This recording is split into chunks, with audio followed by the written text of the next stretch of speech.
Before you read this, let me get one thing straight. I am not crazy. I've sat in therapists' offices from Berkeley to Boston. I've taken the Rorschach tests, the EEGs, the sleep studies. Every single report came back with a clean bill of health. But none of that matters because the thing that happened to me in the summer of 2015 is still lodged in my skull like a rusted nail that no one can pull out. Tonight, I dreamed of her again, first time in 3 years. So I got up at 3 a.m., brewed some black coffee, and decided to type this all out. You can call it a story. You can publish it if you want, change the names, sell it to Netflix, I don't care. But if you do, just add a footnote. This happened. It happened to me, and I've been carrying it like a stone in my chest ever since. I was a sophomore at UC Berkeley, drowning in Kierkegaard and Foucault, when my phone buzzed with an 812 area code, back home in Millbrook, Indiana. It was Mrs. Albright, our next-door neighbor. Her voice cracked like dry twigs. "Ethan," she said, "it's your mother. She's gone. Heart attack, this morning in the kitchen." The phone slipped from my hand and hit the linoleum floor of my dorm room. I didn't cry, I didn't move. I just stared at the wall for what felt like an hour, waiting for the world to tilt back on its axis. It didn't. I caught the next flight out to Indianapolis, rented a Mustang, and drove the 2 hours to Millbrook in a daze. By the time I pulled into the graveled driveway, the house was swarming with relatives. Aunt Sarah was sobbing on the porch. My father, Robert, sat rigidly on the living room couch, staring at the wall, the same way I had stared at my dorm wall.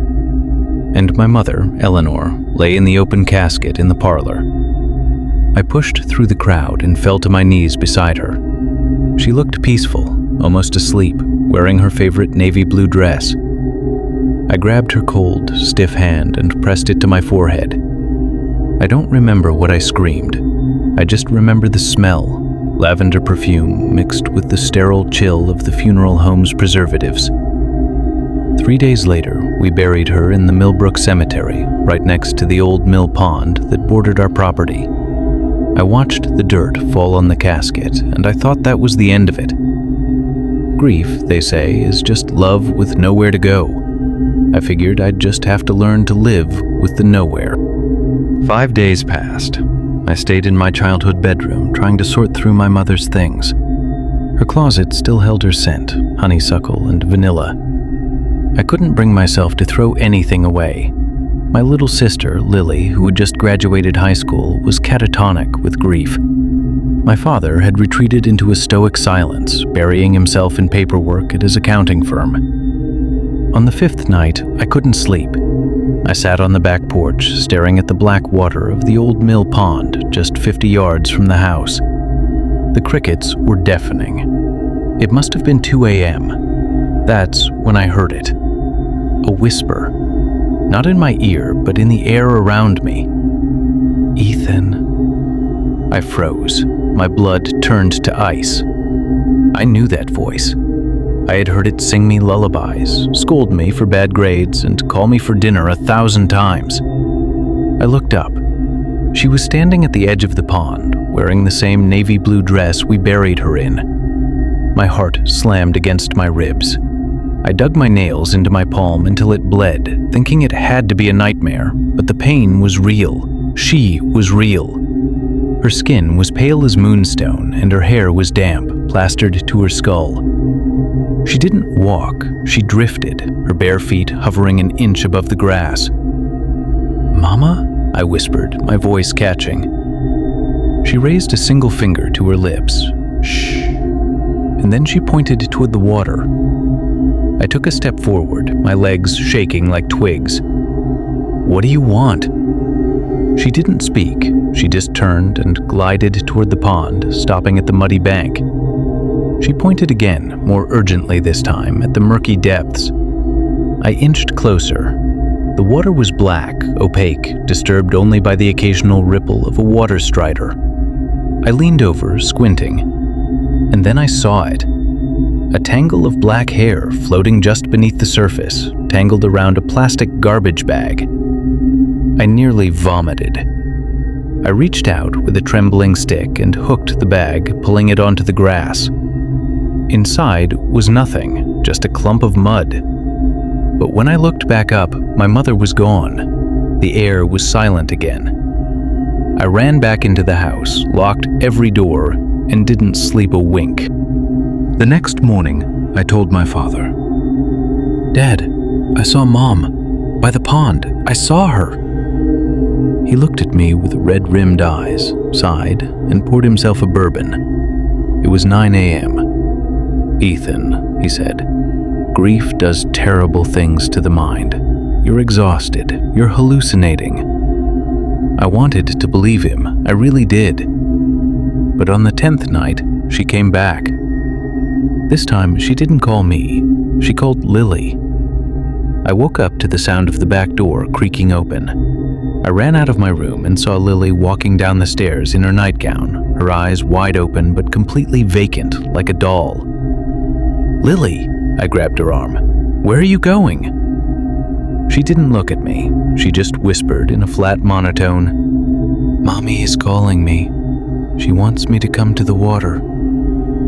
I yanked her back into the house and slammed the door. Through the window, I saw my mother's ghost standing at the pond again.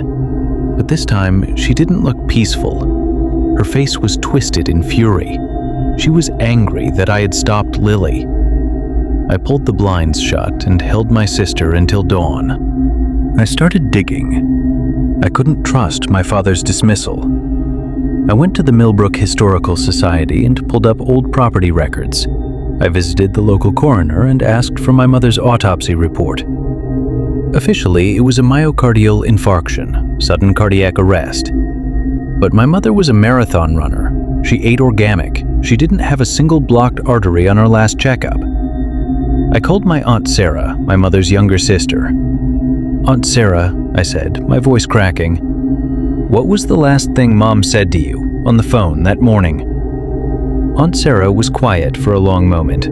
Then she whispered, "She said something odd, Ethan. She said, 'Someone is watching me. Someone who knows me. Someone close.'" I hung up. My blood ran cold. I was sitting with my father in the living room. He was dozing in his armchair. Suddenly, at precisely midnight, he sat bolt upright. His eyes shot open, but they were white, rolled back, showing only the whites. He stood up and started walking towards the back door. "Dad! Dad!" I shouted. He didn't respond. His jaw was slack, and he walked with a jerky, marionette-like gait. I tackled him just before he reached the porch steps. He was terrifyingly strong for a 60-year-old man. He threw me off like a rag doll. I crashed into the coffee table. Through the window, I saw her, my mother. She was standing right outside the door now, mere feet away. Her hand was pressed against the glass, leaving frost on the pane. She wasn't looking at my father. She was looking at me. And in her eyes, I saw it. Desperation, pain. She was trying to stop this. She wasn't the one controlling my father. Something else was. I dragged my father back inside, locked the doors, and tied the knob with a belt. In the morning, he remembered nothing. I drove to Indianapolis and found a paranormal researcher named John Blackwood, a former professor of parapsychology who had written a few niche books on residual hauntings. He didn't wear crystals or burn sage. He just looked at me with tired, skeptical eyes and listened to my story. "Your mother isn't the threat," he said, tapping his pen. "She's the warning. She's trying to tell you something that's trapped in that pond. She was killed because she saw it first." I drove back to Millbrook with a new resolve. That night, I went to the pond alone. I took a flashlight and an old shovel. I wasn't going to wait any longer. But before I started digging, I saw a face in the water. Not my mother's. It was Mr. Henderson, our elderly neighbor who lived a quarter mile down the road. But he was alive. I had seen him at the funeral. His face was bloated, waterlogged, floating just beneath the surface. I blinked, and it was gone. I sprinted to the Henderson house. His daughter answered. She told me Mr. Henderson was in the hospital, unresponsive. The doctors called it a stroke, but she said something that made my skin crawl. He's been mumbling about the pond for 3 days. He says he sees a young man in the water. I hired a backhoe from a friend in the next county. I didn't tell my father. I gathered Lily and a few skeptical but helpful cousins. We drained the old mill pond. It took 2 days. The water receded, revealing years of muck, rusted bicycles, and beer bottles. But at the very bottom, in the thickest layer of clay, we found it.